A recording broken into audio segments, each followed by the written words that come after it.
অঞ্জনা, অনেক রাত হয়েছে, যাও ঘরে যাও, ঘুমিয়ে পড়ো। এবার বোধহয় ওদের একা ছেড়ে দেওয়া উচিত। ঘরে যাও। দিদি ভাই, তুমি তোমার ঘরে গিয়ে ঘুমিয়ে পড়ো, আমি তো আছি।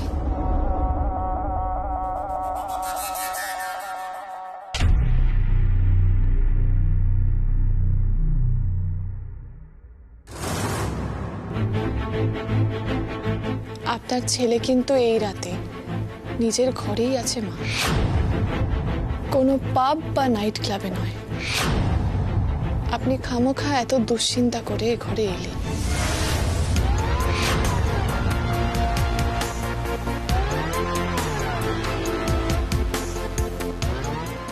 খুব বেশি চালাকি হচ্ছে তুবরি, খুব বেশি। না মা, আমি কোনো চালাকি করছি না। আপনি আজ অর্জুনকে আমার থেকে দূরে রাখতে চেয়েছিলেন, আর সেটা করতে না পেরে আপনার মাথাটা খারাপ হয়ে গেছে। আপনাকে বলেছিলাম না, এই খেলা কিছুতেই আমি আপনাকে জিততে দেব না।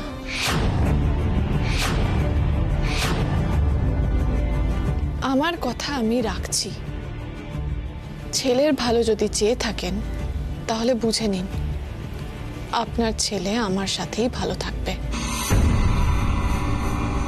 আর আপনিও তাতে স্বস্তি পাবেন। তোমার স্পর্ধা তো কম নয়। আমি চাইলে এখনই তোমাকে এই বাড়ি থেকে বের করে দিতে পারি, তুমি জানো? না মা, আপনি সেটা পারেন না। যদি সেটা পারতেন অনেক আগেই আমায় বাড়ি থেকে বার করে দিতেন। তুবরি, আন্টি একজন গুরুজন মানুষ, আর তুমি তাকে অপমান করছো। এটা কিন্তু ঠিক নয়। নিশা, আমাদের পরিবারের মধ্যে কথা হচ্ছে এটা। তুমি অতিথি, অতিথির মতো থাকো। অতিথি?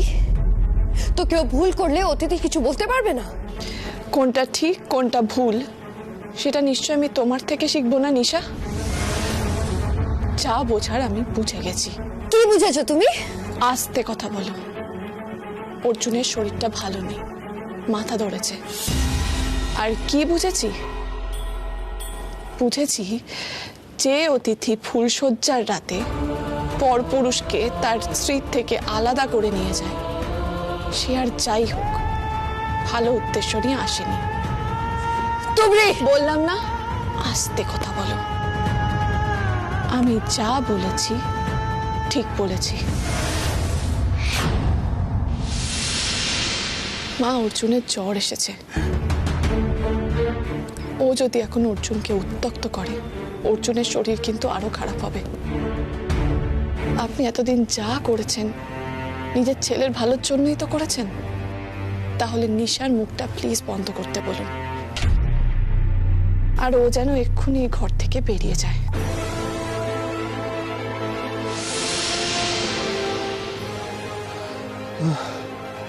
অর্জুন, অর্জুন, বাবা কি হয়েছে বাবা? এই তো আমি তোমার মা, আমি তোমার কাছে এসে বসে আছি, এবার আর কিচ্ছু হবে না। দেখেছো তুমি আমার ছেলেটা কত খুশি হয়েছে? আমাকে পেলেও তো খুশি হবে। তুমি একটা কাজ করো তুবরি, এখান থেকে যাও এখন। আমি ওর কাছে থাকলে অর্জুন ভালো হয়ে যাবে। জ্বর হলে অর্জুন চিরকাল আমার কাছে থাকে। যাও তুমি। বেশ, তাই যদি হয় আমি তাহলে চলে যাচ্ছি। আমার কোনো আপত্তি নেই তাতে। উনি যদি এতেই সুস্থ হন আমি এতেই রাজি।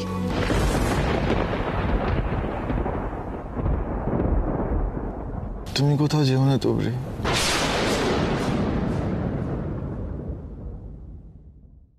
I love you তুবরি। আমি তোমার কাছে থাকতে চাই।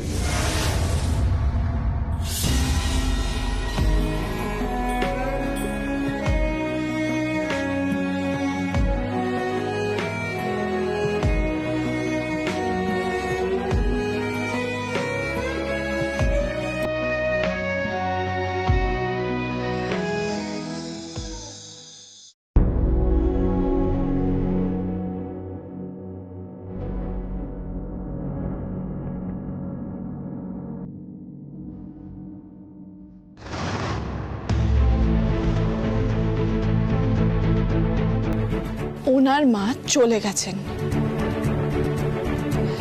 কেন গেছেন জানো তো? কারণ এই সময় স্বামী স্ত্রীকে সময় দেওয়া দরকার। শুনলে তো, উনি আমার সাথে থাকতে চান। চলে যাও তুমি। ভুল করছো তুমি তুবড়ি। আমি কোনো ভুল করছি না। সবার মুখোশগুলো আমার সামনে খুলে গেছে। সময় নষ্ট না করে প্লিজ তুমি চলে যাও।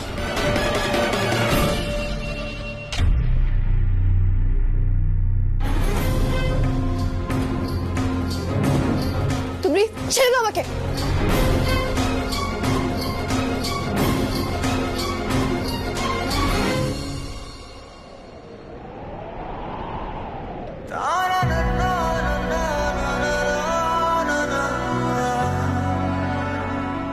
I hate you, Tubri. I hate you.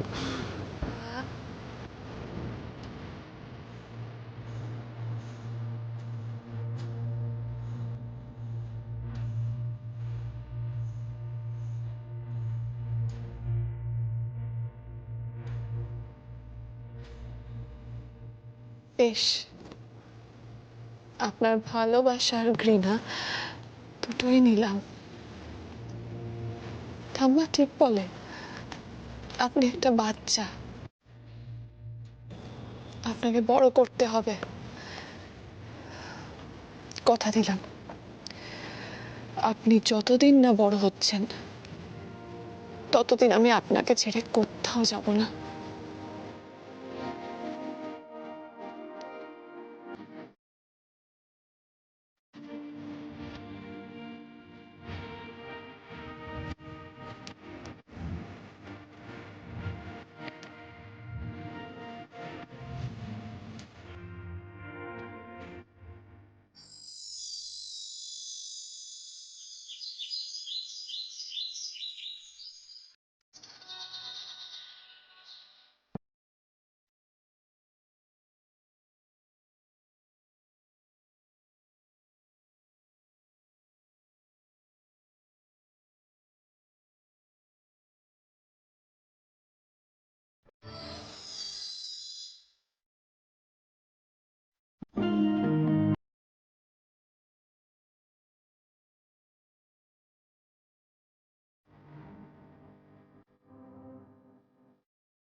আপনার শরীরে আর কোনো কষ্ট হচ্ছে না তো?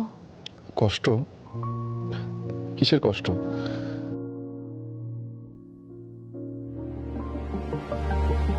আমি তোমাকে নিয়ে এসেছিলাম, আজ আমি তোমাকে দিয়ে আসবো। চলো। কোথাও যাব না আমি। যেতে তোমাকে হবেই। ছাড়ুন হাতটা, ছাড়ুন।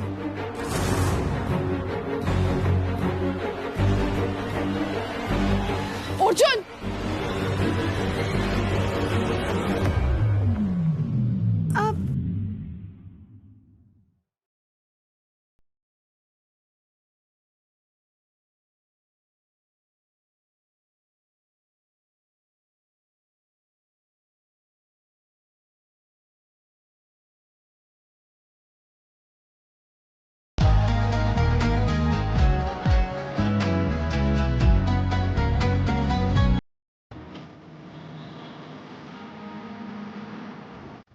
তুমি আমার বুকে মাথা দিয়ে শুয়েছিলে কেন? আপনার আবার কি হলো? একটু আগেই তো আমার মাথায় হাত বুলিয়ে দিচ্ছিলেন। ওটা আমি সজ্ঞানে করিনি। যদি আমি সজ্ঞানে থাকতাম তাহলে তুমি আমার বুকে মাথা দিতে পারতে না তুবড়ি। আমি রাখতে দিতাম না। তুমি ভেবো না আমি সবকিছু ভুলে গেছি। না অর্জুন, আমি ভাবছি না যে আপনি সবকিছু ভুলে গেছেন, কিন্তু আজ সকালের এই মুহূর্তটা যেখানে আমি আপনার বুকে মাথা রেখে শুয়েছিলাম, সেটা আমি কখনো ভুলবো না। আমার বিশ্বাস যে আমি নিজেকে একদিন ঠিক প্রমাণিত করব। সেদিন আজকে সকালের এই মুহূর্তটা আবার আসবে, এটাও আমার বিশ্বাস।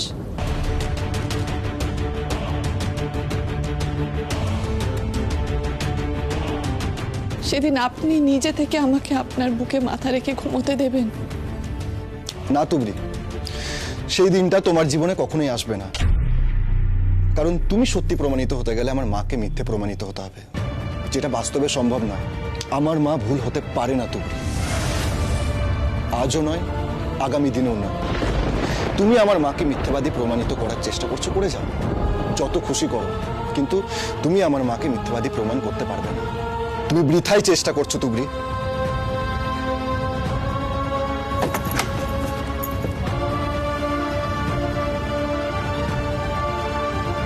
তুবড়ি কোনোদিনও বৃথা চেষ্টা করে না। মা দেখো তো ঠিক হয়েছে। ধরে রাখি না, একটু থাস, একটু থাস। ময়দা যত থাসবি তত লুচি নরম হবে, বুঝলি বাবা? ঠিক আছে। হ্যাঁ, জোর লাগা একটু।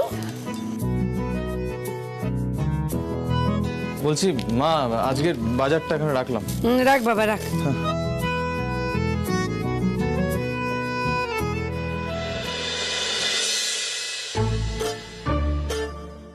হ্যাঁ রে, ছোলার ডালে কি তোর মা হিং দেয় নাকি রে?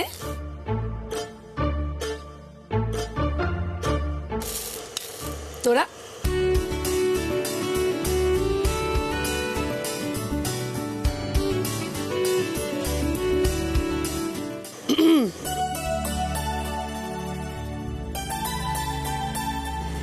বলছি যে চোখে চোখে কথা বলো, মুখে কিছু বলো না। হ্যাঁ, না মানে চোখে চোখে না আসলে মানে ওই ও তো নতুন এসছে, হ্যাঁ। ও অনেক কটা জিনিস ওকে দেখিয়ে দিতে হবে, ও জানে না, তাই জন্য ওকে একবার ডাকছিলাম আর কি।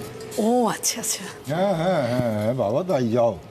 তবে হ্যাঁ, এখানে ওই রান্নাঘরে তো তোমাকে কিছু দেখাতে হবে না, ও সব বুঝিয়ে দেবে, তোমার মা জানে। হ্যাঁ হ্যাঁ বাবা, তুমি বরং ওকে বাড়ির সব কিছু ঘুরিয়ে ঘাড়িয়ে দেখাও। হ্যাঁ হ্যাঁ হ্যাঁ হ্যাঁ বাবা, ঠিক আছে। তোরা শুনলে না বাবা কি বললো? একবার এসো না, একটু কথা আছে, আমি একটা জিনিস আর কি, এসো একবার। হ্যাঁ জানা, আরে আমি বাকিটুকু সেরে নেবো, তুই যা, জরুরি কথা আছে। হ্যাঁ যা যা এসো। যা, ঠিক আছে যা।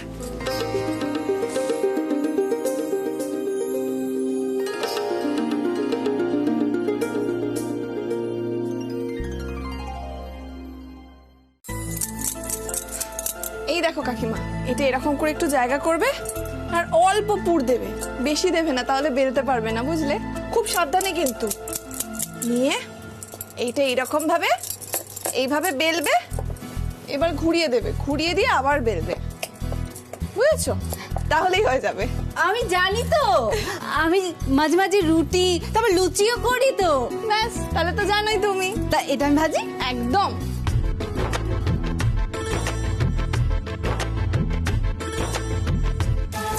দেখো কিরকম ফুলেছে, দেখো খুব সুন্দর, এই তো ঠিক হচ্ছে। বাহ, কি সুন্দর হয়েছে। সবার লুচি কিন্তু এরকম সুন্দর ফোলে না, তাই না? তুমি কি তোমার মায়ের থেকে সব রান্না শিখেছো না? না দিদি ভাই, সেভাবে আমি কিন্তু আলাদা করে কিছু শিখিনি, শিখেছে আমার বড় দিদি। আমি ওই দূর থেকে দেখে যেটুকু শিখেছি আর কি। তার মানে তুমি ওই টুকলি করে পাশ করার মতো করে শিখেছো, তাই না? কাকিয়া, এটাকে টুকলি করে পাশ করা বলে নাকি? বলে না? না, বলে না। না আহা, তুবড়ি, তুমি আমার গুড মর্নিং যাকে একেবারে এক্সেলেন্ট মর্নিং করে দিলে। আরে এই যে এতে রাজ্যের গুড মর্নিং এর পোস্ট পাঠায়, তাতে ফুলকো ফুলকো কচুরির ছবি। আরে ছবি দেখে আসল জিনিসের স্বাদ মেটে। তাই তো, ভাল লাগে নাকি? আরে বাবা, খাবারের সময় যদি খাবার গন্ধটাই না পাওয়া যায় তাহলে খেয়ে মজা আছে? জানিস রঞ্জনা, আমাদের ছোটবেলায় এই পাড়ায় একটা কচুরির দোকান ছিল। কোথা থেকে না কোথা থেকে লোক চলে আসতো খেতে। সে যে কি গন্ধ বেরোতো কি বলবো। ছোট কাকা, এখন না আমিও কচুরি বানাতে শিখে গেছি। এরপরে আমি তোমাকে বানিয়ে খাওয়াবো। থাক, দোহাই তোমার। তুমি শিখবে বাঙালি কচুরি, তারপরে সব ভুলে মেরে দিয়ে তৈরি করবে গুজরাটি থেপলা। আসিস না, বেগে যাবে। দেখেছো তো তুবড়ি, আমি ভুলে যাই বলে সবাই আমাকে খেপায়। আচ্ছা কাকিমা, আমি তোমাকে এমন একটা ট্রিক শিখিয়ে দেব যেটা তুমি কোনোদিনও ভুলবে না। সত্যি? একদম। ছোট কাকা বসো না। হ্যাঁ বসি।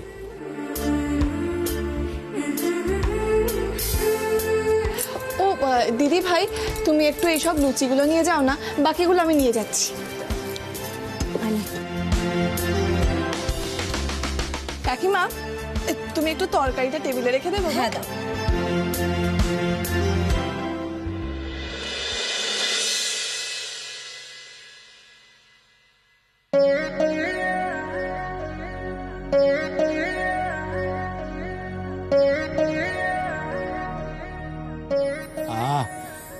কতদিন পরে তরকারির এরকম চেহারা দেখলাম। আরে বাংলার বাইরে তো এরকম তরকারি আর কেউ করেই না। জল খাবার আনতে দেরি হয়ে গেল না তো? তুমি, তোমার টাইমিং একেবারে পারফেক্ট। কচুরি, আলুর তরকারি আর মোহনভোগ, বাবা বাবা, কতদিন হয়নি এসব এ বাড়িতে।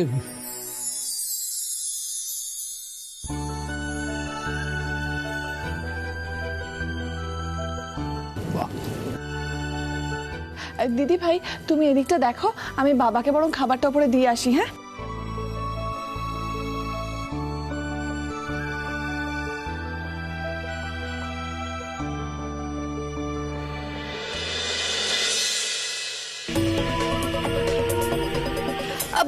তুমি দাঁড়াও, আমি দিয়ে দিচ্ছি। আন্টি, আন্টি,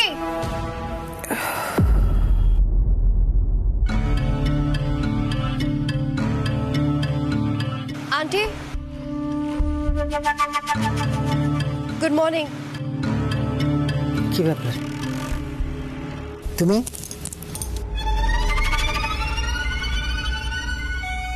হ্যাঁ aunty, I am really very sorry, but আমি না এসে থাকতে পারলাম না আন্টি। কালকে সারা রাত ঘুমোইনি, কষ্ট পাচ্ছিলাম।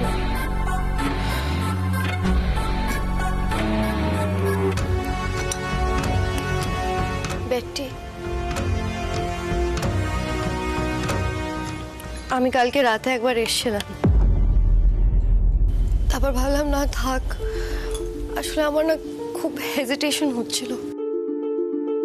আমি ভাবলাম যে সকাল হলেই তোমার কাছে আসবো। কাল সারা রাত ঘড়ি দেখেই কেটে গেল আমার। আমি ভাবলাম কখন সকাল হবে আমি তোমার কাছে আসবো, তারপর এসে আমি নিজের কষ্টটা শেয়ার করতে পারবো। হেজিটেশনটা কিসের তোমার?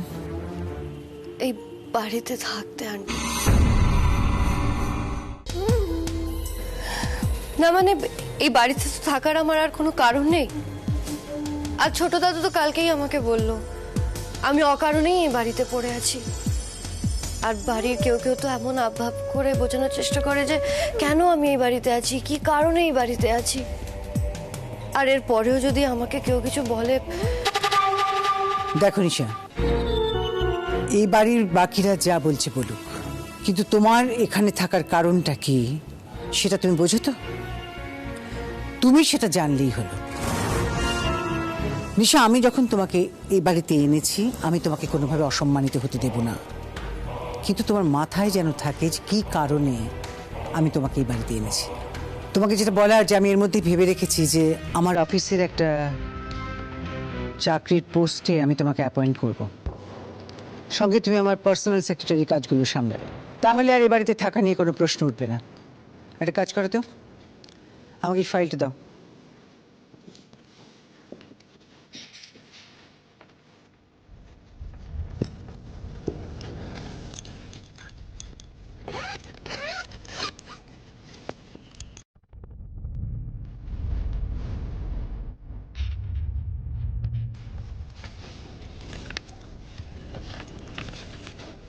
এই যে তোমার অ্যাপয়েন্টমেন্ট লেটার।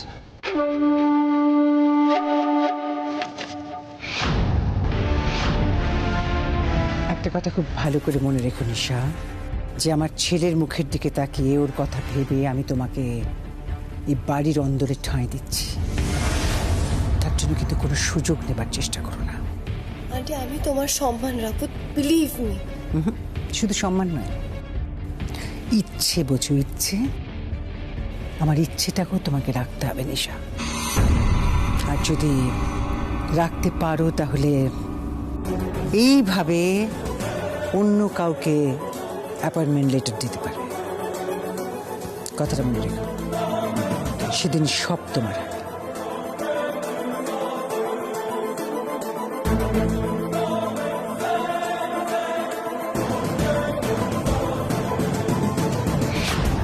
শুধু অ্যাপয়েন্টমেন্ট লেটার তো নিতে আসেনি, এই বাড়ির সব আমার হবে একদিন।